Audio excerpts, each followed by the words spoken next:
Assalamualaikum warahmatullahi wabarakatuh. Perkenalkan, nama saya Muhammad Tirta Mandovani. Saya dari Prodi Pendidikan Bahasa Inggris, Fakultas Keguruan dan Ilmu Pendidikan, Universitas Islam Majapahit. Di sini saya akan menjelaskan tentang perekonomian Islam dari pra-Islam sampai masa sekarang atau saat ini. Ekonomi Islam. Ekonomi adalah suatu aktivitas yang mempelajari tentang produksi, distribusi, konsumsi terhadap barang dan jasa. Ekonomi berasal dari bahasa Yunani yaitu oikos yang berarti keluarga atau rumah tangga, dan nomos yang berarti peraturan atau hukum.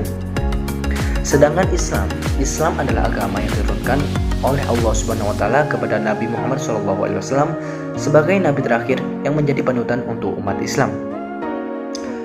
Sedangkan pengertian ekonomi Islam ada banyak tokoh yang mengemukakan pendapatnya. Ilmu ekonomi Islam adalah respon para pemikir muslim terhadap tantangan-tantangan ekonomi zaman mereka. Dalam upaya ini mereka dibantu oleh Al-Quran dan As-Sunnah maupun akal dan pengalaman. Islam lahir di tanah Arab, di mana masyarakat sangat dekat dengan dunia bisnis dan atau perdagangan. Sebelum Islam datang, bangsa Arab biasa menopang hidupnya dengan jual beli. Pasalnya, mereka tak memiliki sumber daya alam yang dapat dikelola untuk memenuhi kebutuhan hidup. Di sanalah pertemuan jalur perdagangan dunia antara timur, jauh, dan barat. Tak heran jika kemudian perdagangan menjadi andalan perekonomian bangsa Arab. Dalam histori The Arabs bahkan menyebut bangsa Arab sebagai pelaku hubungan internasional paling awal. Menurutnya, kawasan semenanjung Arab telah dikenal bangsa Yunani dan Romawi karena lokasinya berada di jalur perdagangan mereka menuju India dan Cina. Penduduk semenanjung Arab merupakan para pedagang perantara di laut-laut selatan seperti halnya bangsa Mediterania. Karena lokasi yang strategis inilah, penguasa dunia Romawi selalu berkeinginan ekspansi tanah Arab. Tujuannya untuk menguasai rute perjalanan dagang yang dimonopoli bangsa Arab. Tapi mereka tak pernah mampu menguasai orang-orang Arab tersebut. Begitu banyak bangsa Arab kuno yang menguasai jalur perdagangan internasional, di antaranya Tadmur, Saba, Nabat, Himyar, dan sebagainya. Sebagai contoh, orang Tadmur di Syam, sekarang yang menjadi negara Syuriah, mereka terkenal sebagai penguasa perniagaan internasional. Maka perdagangan internasional ini kesemuanya bertemu di Tadmur.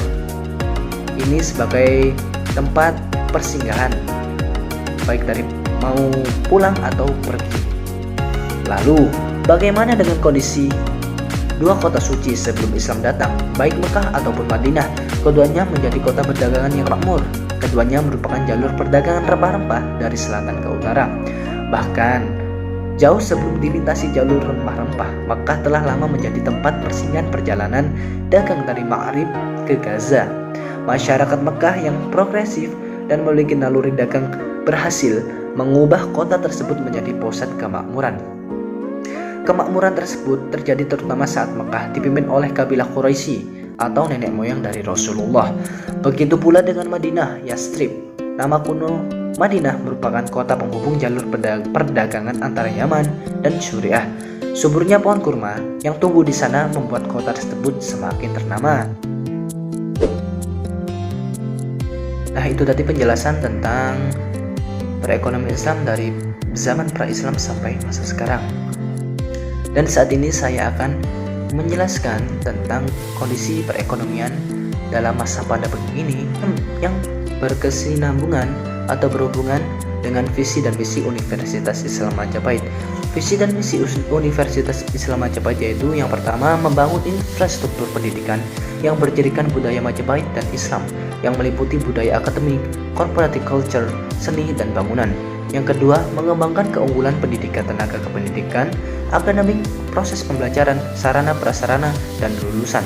Yang ketiga, menghasilkan kinerja tridharma perguruan tinggi yang berkontribusi terhadap kemajuan peradaban dan kelestarian kehidupan. Dari tiga visi dan misi Universitas Islam Majapahit yang sangat mungkin berkesinambungan dengan masa perekonomian di masa pandemi ini, pandemi COVID-19 di Indonesia telah berlangsung sekitar 8 bulan lamanya. Virus ini diduga berawal dari kota Wuhan, China. Pada akhir 2019 lalu, virus corona menjadi sumber resiko ketidakpastian baru.